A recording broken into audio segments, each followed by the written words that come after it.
끝으로 여섯째는 유가파이니 바단자리에 의해 제창된 것으로서 그의 교인은 신비하여 우리 불교의 선에 지대한 영향을 준 수행방법이라 합니다.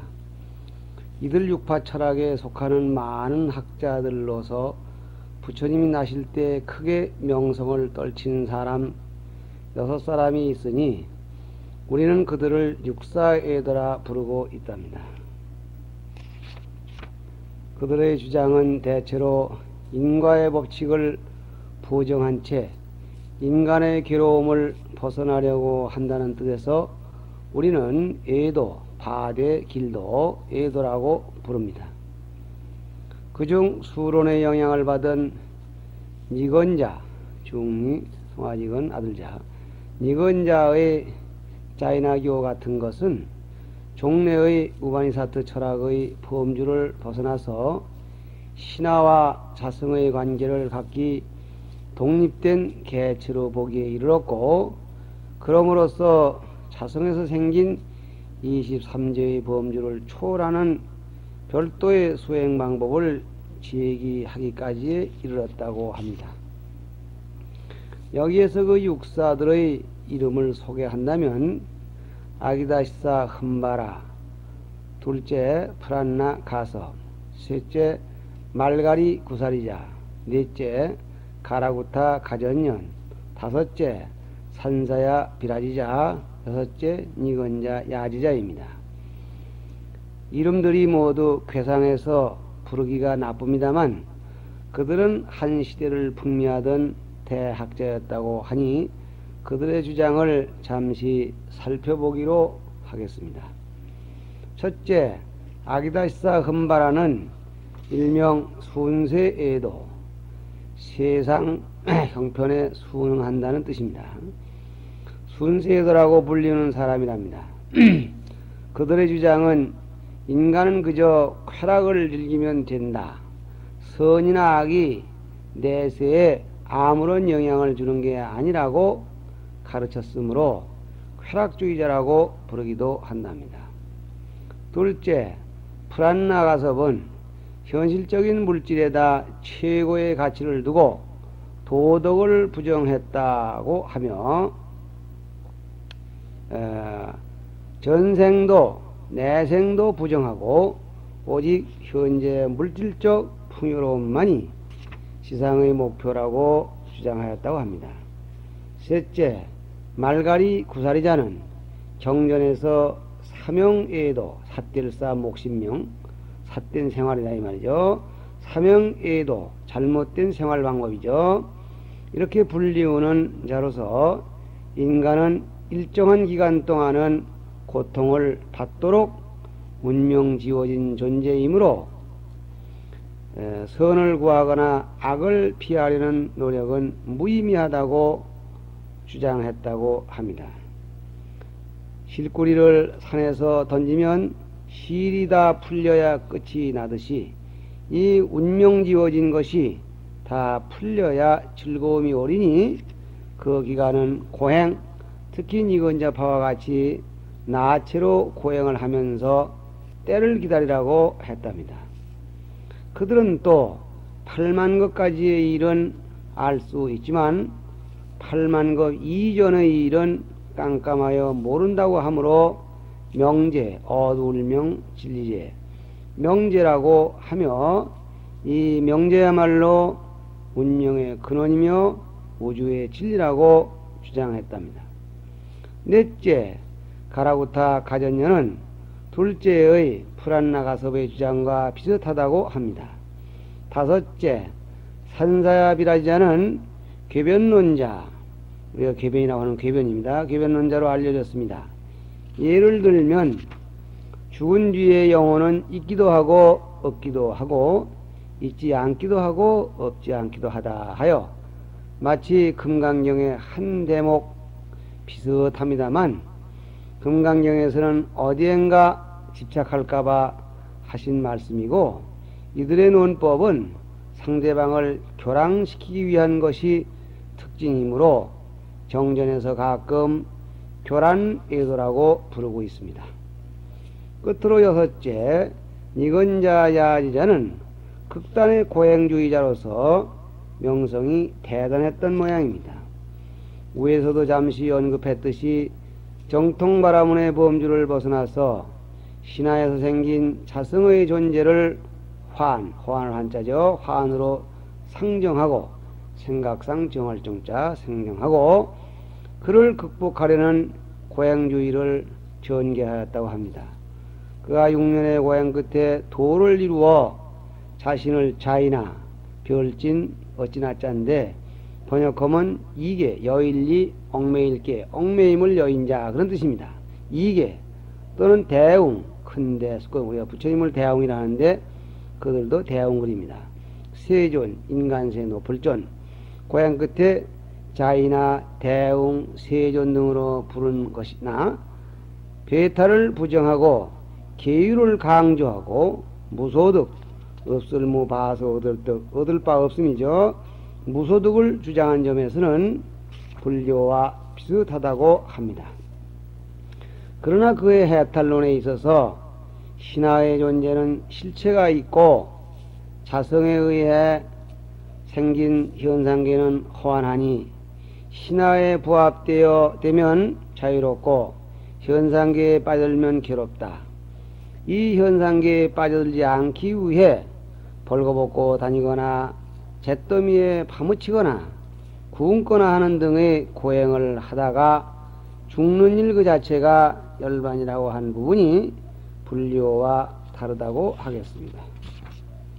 경전에서는 이들을 무참해도 없을무 부끄러울 참 창피할 줄 모르는 그런 애도 또는 투해에도 던질 투재회 몸을 재에다 던진다고 투해에도 등으로 불리우고 있는데 이들의 이러한 주장은 부처님의 출현을 불가피하게 만들고 있었다고 보아야 할 것입니다.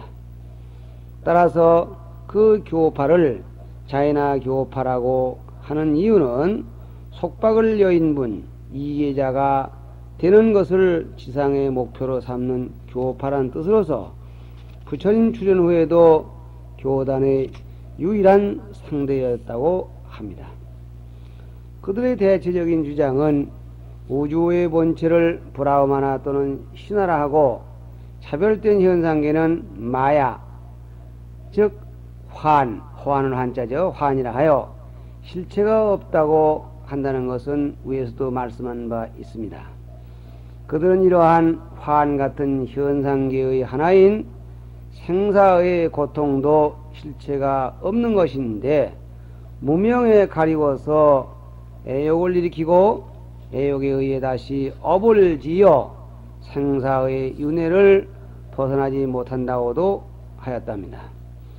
이러한 무명을 벗어나기 위해서는 지명, 지혜지자 밝을 명자 지명을 얻어야 하는데 그 지명은 출가수도라는 요가의 방법을 통해서만이 얻을 수 있다고도 주장했다고 합니다.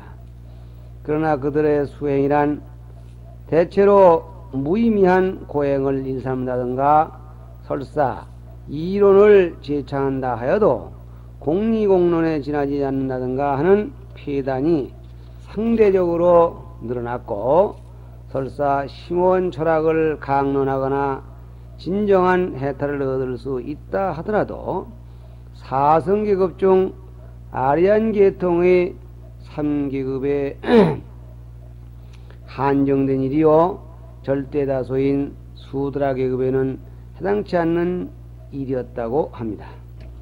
그리하여 인권평등의 욕구가 차츰 드높아지는 한편 만성적인 바라문교 문화에 대한 회의 등은 고타마 한 사람의 출현으로 약 1300년의 베타 문화가 여지없이 무너져 겨우 그 명맥을 유지하다가 기원 후 7, 8세기경에 이르러서 불교의 교세가 쇠퇴하자 힌두교라는 이름으로 전인도에 걸쳐 현존하고 있다는 것입니다. 끝으로 오늘의 힌두교에서 숭배하는 신앙의 대상을 간단히 소개해 볼까 합니다. 그들은 이른바 삼체신, 모험체 귀신신 석삼, 삼체신이라 하여 첫째 창조신으로서 브라흐마나, 둘째 보호신으로서 비뉴, 셋째 파괴신으로서 습바를 숭상한다고 합니다. 고대 바라문교에서 숭배하던 많은 신들 중에서 일신, 나릴 귀신신이죠. 일신을 중심으로 한 모든 천신은 비뉴신으로 통일되고, 내신, 우련의 귀신신, 내신을 중심으로 한 허공신 등은 위험 있는 습바신으로 통일되고, 화신, 불화자 귀신신, 화신을 중심으로 한 시신 등은 브라흐마나신으로 통일되었음을 이야기하고 있습니다. 그러나 주로 숭배되는 것은 오히려 비뉴신과 습바신이어서 비뉴파와 습바파의 두 종파가 현존한다고 하며, 그들의 입장에서는 우리의 부처님도 습바신의 한 변형이라고까지 한다니 재미있는 일이라 하겠습니다. 이상으로서 불타 이전의 인도 사회의 사상, 종교, 사회제도를 일변하였습니다마는 부처님의 주련은 그분의 사상이 위대했었다는 것, 그 이외에도 사회적 여건이 지대한 영향을 주고 있다는 것을 알 수 있다고 하겠습니다. 다음은 이어서 제2강 부처님의 나타나심을 얘기하겠습니다. 부처님의 생애에 관한 연대는 여러 가지 이설이 있어 종잡기가 어려운 실정입니다. 전문가의 말에 따르면 탄생연대만도 27종의 이설이 있다고 하니 말입니다. 그중 대표적인 것으로서 대체로 세 가지가 있는데, 첫째는 이른바 동의전, 동력동 오랑캐의 전할전, 동의전의 학설이라 하여 우리나라에서 종전부터 쓰던 연대이고, 둘째는 중성점기, 무리종, 성인성, 점칠점, 기록기, 중성점기에서 말한 연대이고, 셋째는 세계불교도 대회에서 채택한 연대라 하겠습니다. 첫째 동의전이라 함은 두루주, 주때의 사서, 역사사, 글서, 사서의 한 부분인데, 거기에서는 부처님의 탄생을 주소왕, 두루주 발글소 왕왕, 주소왕 26년 갑인 4월 8일에 했고, 주모광, 두루주 화목걸목 왕왕, 주모광 53년 임신 2월 15일에 79세로 입척하셨다고 전합니다. 이 말씀을 기준하면 부처님의 탄생은 서력기원전 1026년이 되고, 현재 서기 1984년을 기준한다면 거금 3010년 전의 일이 된다고 하겠습니다. 다음 중승정기설이란 부처님께서 인멸하시던 해부터 여러 불제자님들이 한 곳에 모여 여러 만거를 마치고는 책에다 점 하나씩을 찍어 두었는데 그것을 기준하는 사안법이랍니다. 이에 의하면 주경왕 35년 병진에 입적하셨다 했으니 그 해는 서력기원전 485년으로서 거금 2389년 전의 일이요, 거기에다 부처님의 세수 80세를 가산하면 부처님의 탄생은 거금 2469년 전의 일이 된다고 하겠습니다. 셋째, 현행 쓰고 있는 불기설은 1956년 네팔에서 있었던 세계 불교도 우의회 WBF에서 그 해를 부처님 인멸하신 2500년이라고 선언하고, 따라서 불기는 불멸 기원을 쓸 것을 결의했다고 합니다. 이 결의에 따라 금년을 불기 2528년이라 하고 있는데, 여기에다 부처님의 세수 80절을 가산하면 탄생은 거금 2608년 전의 일이 된다고 하겠습니다. 이렇게 계산한다면 부처님의 탄생은 기원전 624년이라 하겠으니, 이대로 준해야 될 것이나, 이대로 계산할 때 종전에 쓰던 불기와는 약 402년이 늦어지게 되는 데에서 는 혼란 또한 적지 않다 하겠습니다. 부처님의 가문이나 탄생에 관한 말씀은 이미 알고 계실 터이기에 생략하는 것이 좋을 것 같으나, 자꾸자꾸 이야기해도 싫지 않은 말씀이므로 다시 간략하게 이야기할까 합니다. 그런데 부처님의 생애, 실은 모든 사물이 모두 그렇지만 부처님의 생애에 관한 서술 방법으로서 고래로 3가지 종류의 형태가 있다고 들었습니다. 첫째는 역사적인 사실을 소개하는 형태이니, 즉 인간석가의 역사라 할 것입니다. 둘째는 시상, 글씨 생각상 시상적인 사실을 소개하는 형태이니, 즉 시적인 표현을 빌어서 소개하는 형태라 할 것입니다. 예를 들어서 말한다면 부처님의 몸에서 광채가 나서 온 세계를 두루 비치어 훤하게 한다는 식의 서술이라 하겠습니다. 셋째는 종교적인 사실을 소개하는 형태이니, 예를 들면 부처님의 무수한 전생의 일이라든가 각종 선인, 악마 등이 등장하는 장면 같은 것이라 할 것입니다. 그러나 둘째와 셋째에 속하는 공부는 사마 표월지를 이야기할 때 대충 끝난 것으로 보고, 여기서는 첫째의 형태를 기준하여 이야기를 진행할까 합니다. 그러면 본론으로 들어가 보기로 하겠습니다. 석가모니 부처님의 시조는 의망이란 분인데, 성씨는 고타마이였고 살던 근거지는 인도와 유역에 위치한 포다라가 성이었다고 합니다. 그 뒤에 그 자손의 일파가 동쪽으로 나뉘어져 나가서 설산에기스 캔지스강의 북쪽에 머물러 나라를 세우고, 나라 이름을 카필라, 시족을 석가라 부르게 되었다고 합니다. 카필라는 지금의 네팔 나라 지점이었다는 것은 우리가 잘 알고 있는 사실이거니와, 그 이후제는 구리라는 나라가 있어 매우 친밀하게 그리고 평화스럽게 지냈었다고 합니다.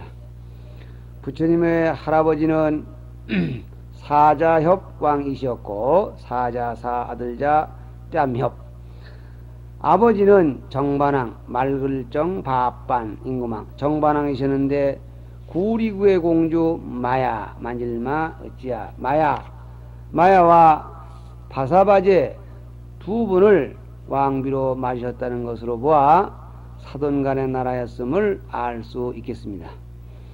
정반왕에는 백반왕, 곡반왕, 감로반왕 등 3분의 동생이 계셨다고 합니다. 이 4분에게 각각 아드님 2분씩 계셨으니, 정반왕에게 시달타, 즉 부처님이죠, 시달타와 난타가 계셨고, 백반왕에게 아난타와 제바달타가 계셨고, 곡반왕에게 발제리카와 바사파가 계셨고, 감로반왕에게 아니루따와 마하남이 계셨다고 합니다.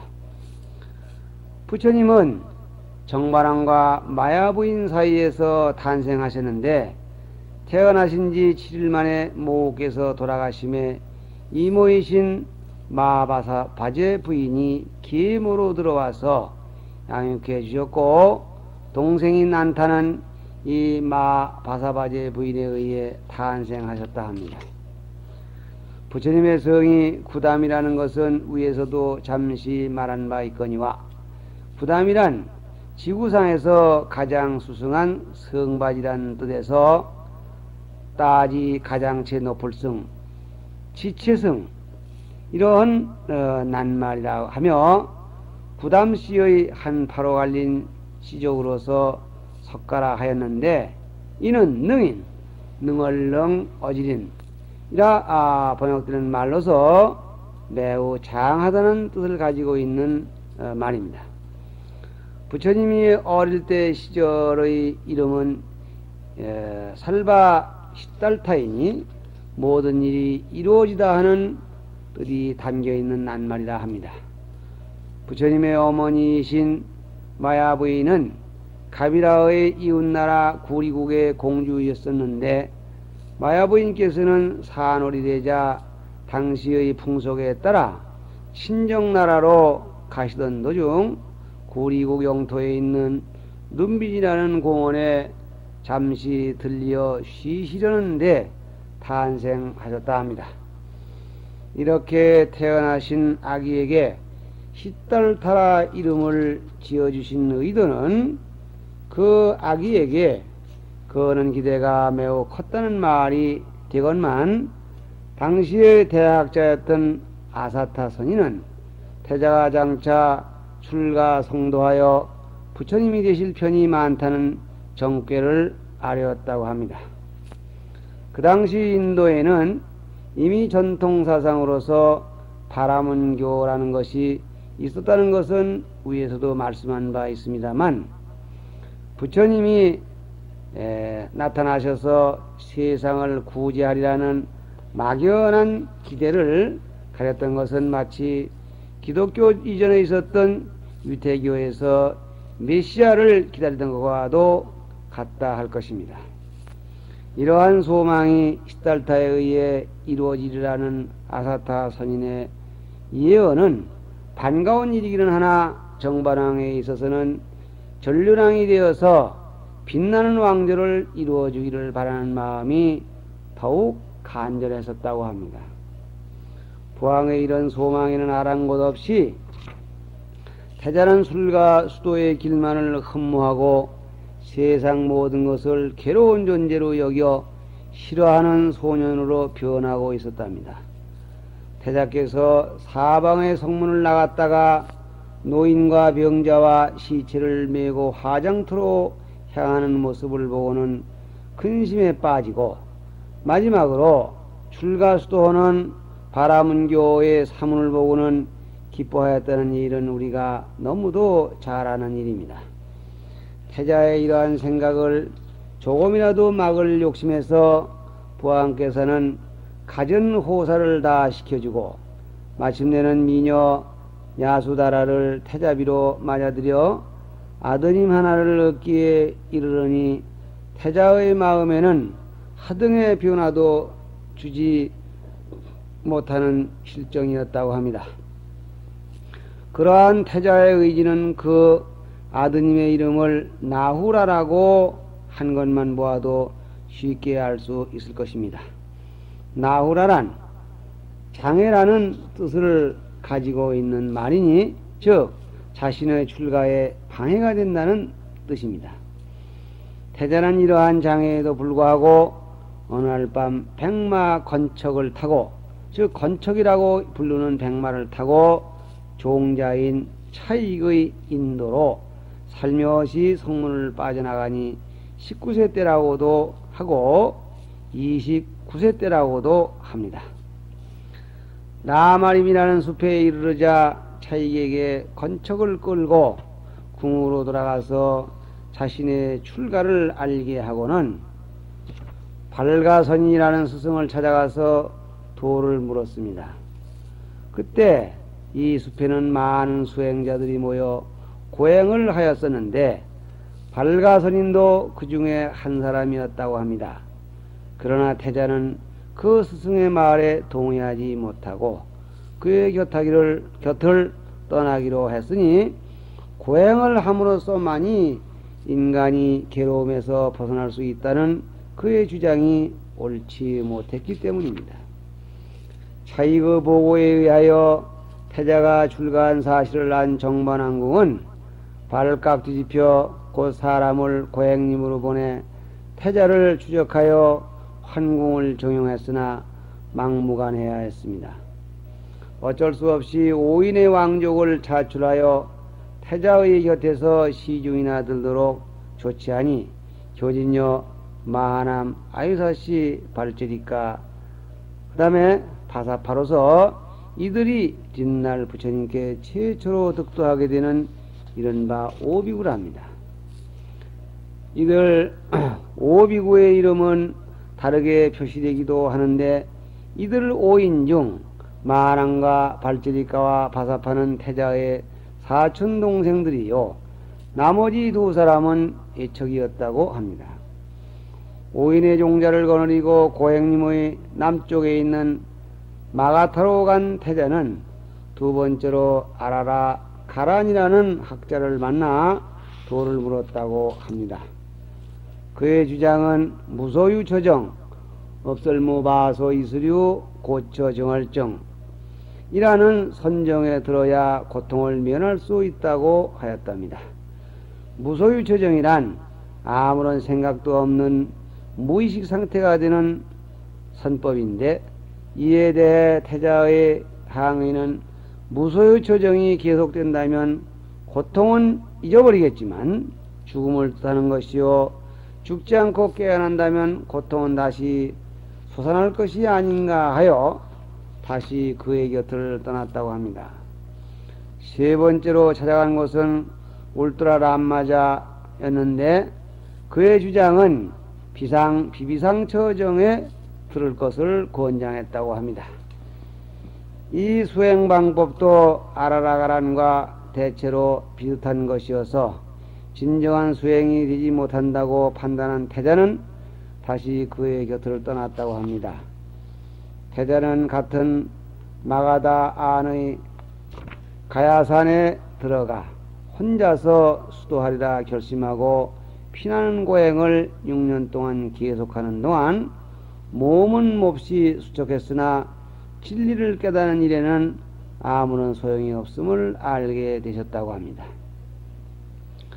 태자는 고행의 방법을 버리고 니런서나 강가에 이르러 모욕을 한 뒤에 보리수 밑에 길상초를 깔고 단정히 앉아 스스로 깨닫는 길을 찾아 완성하기에 이르니, 이 까닭에 먼저 계셨던 상두산을 전정각산, 즉 정각을 이루시기 직전에 계셨던 산이라 부른답니다.